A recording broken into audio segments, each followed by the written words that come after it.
In every school, there's that one moment nobody forgets. Not because it made headlines. Not because it ended in applause.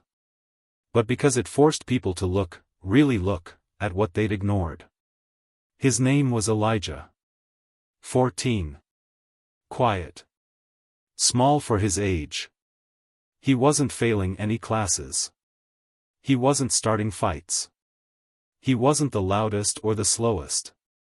But on that day, in that lunchroom, surrounded by laughter that wasn't his, he became the reason someone else stood up. Not with fists. Not with threats. But with a mop. She'd been walking those halls long before the first bell rang. Long after the last one faded. And every step she took, every locker she wiped, every floor she scrubbed, it wasn't just to clean. It was to protect.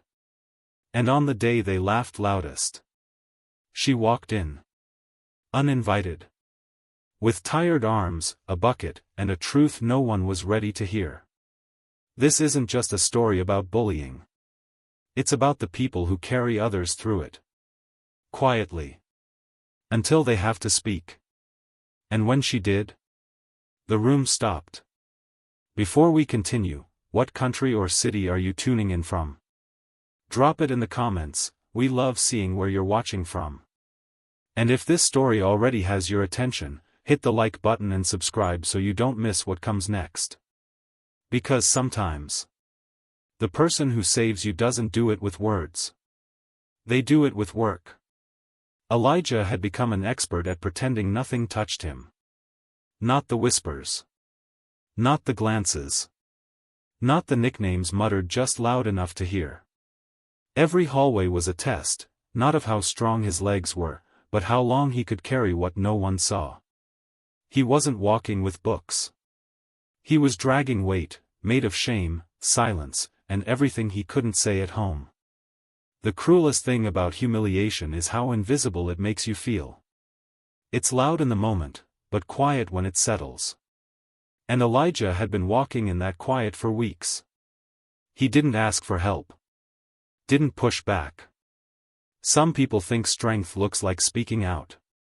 Sometimes, it looks like just showing up, again, knowing the day won't be kind. He opened his locker and found a crumpled note shoved inside. He didn't unfold it. He didn't have to. He already knew it wasn't homework. No one knew what they went home to. No one saw the hours Amara stitched together just to keep the lights from going dark. Their mother had been gone for almost a year. Cancer. Quick. Cruel. Quiet. Their father hadn't answered a phone call since the funeral. So Amara, 19, became the only adult in a space built for 4. She worked mornings at a grocery store. Bagging. Stocking. Smiling when customers complained about prices she couldn't afford herself. And at night, she walked through the door, dropped her bag, peeled off her shoes, and started searching for something more. Not more money. More stability. More chances for Elijah to breathe. The school needed someone to mop hallways. She didn't ask questions. She didn't think about what students might see her. She just thought, if I'm there, maybe he won't feel so alone. Some people dream of escaping school forever. Amara volunteered to go back, quietly, so her brother wouldn't have to carry so much alone. Long before the building came to life each morning, she was already inside, unnoticed, unheard, unthanked. Her shift wasn't dramatic.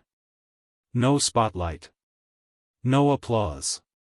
Just tile floors that needed scrubbing. Desks stained with marker. Trash bags heavier than they looked. She kept her head down. Focused. Moved fast and left no trace. Until the moment she reached a locker labeled with his name. Elijah never knew. She never let it slip. She didn't want to make him feel small. Didn't want his pride bruised by the knowledge that someone he loved was the reason the hallway didn't reek. That his books didn't stick to old gum. That his nameplate didn't gather dust. Amara chose silence. Not because she was ashamed, but because she understood what silence could protect. Every night, she walked miles on linoleum, not chasing praise, but clearing space for his dignity. It wasn't the first time. Elijah had memorized the routine: eat quickly, avoid eye contact, stay invisible. But some days, invisibility doesn't shield you. That day, the cafeteria didn't serve lunch. It served humiliation, on full display. The milk, the smirks, the noise. None of it surprised him.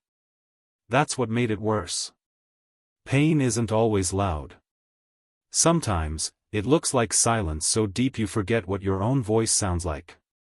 He didn't argue. Didn't run. He just cleaned it up, one piece of food at a time, while people watched. No teachers stepped in. No student reached out. And still, Elijah never said a word. But something inside him loosened. Not shattered. Not snapped.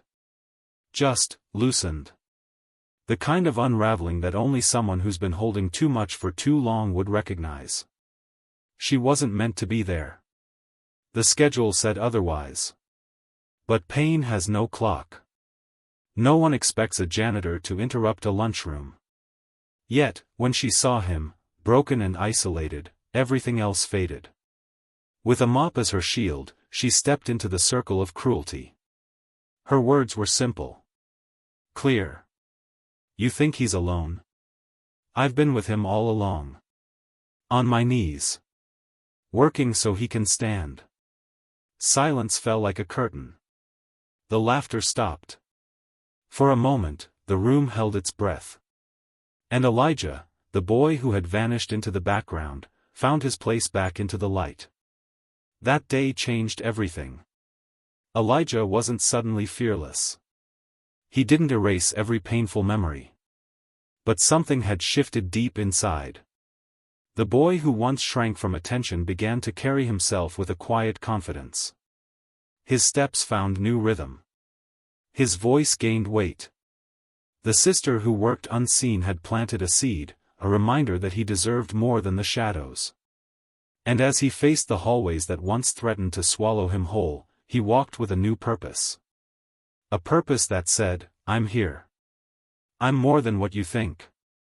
And slowly, others started to notice. As Elijah began to rebuild himself, he found purpose in lifting others along the way. Tutoring became more than just schoolwork. It was his way of saying, you're not alone.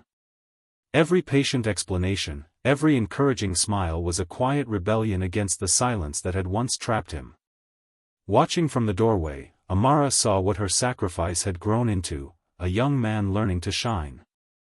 Together, they proved that strength isn't just surviving. It's reaching out, breaking cycles, and building something new. Every hallway he walked, she had already cleaned. Every insult he absorbed, she tried to soften with quiet work in the shadows. Some people don't rescue with grand speeches. They protect by staying, by showing up, by giving the little they have to make someone else feel whole. Elijah may never forget the day they mocked him.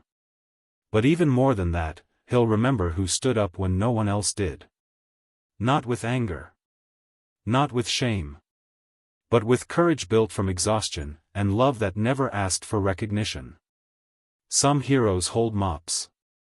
Some save dreams before they even form. And sometimes, all it takes to rise is knowing someone still believes you can. If this story reminded you of someone who's been there for you, in the background, without applause, take a moment and let them know. Drop their name in the comments. And if stories like this speak to something inside you, hit the like button and subscribe.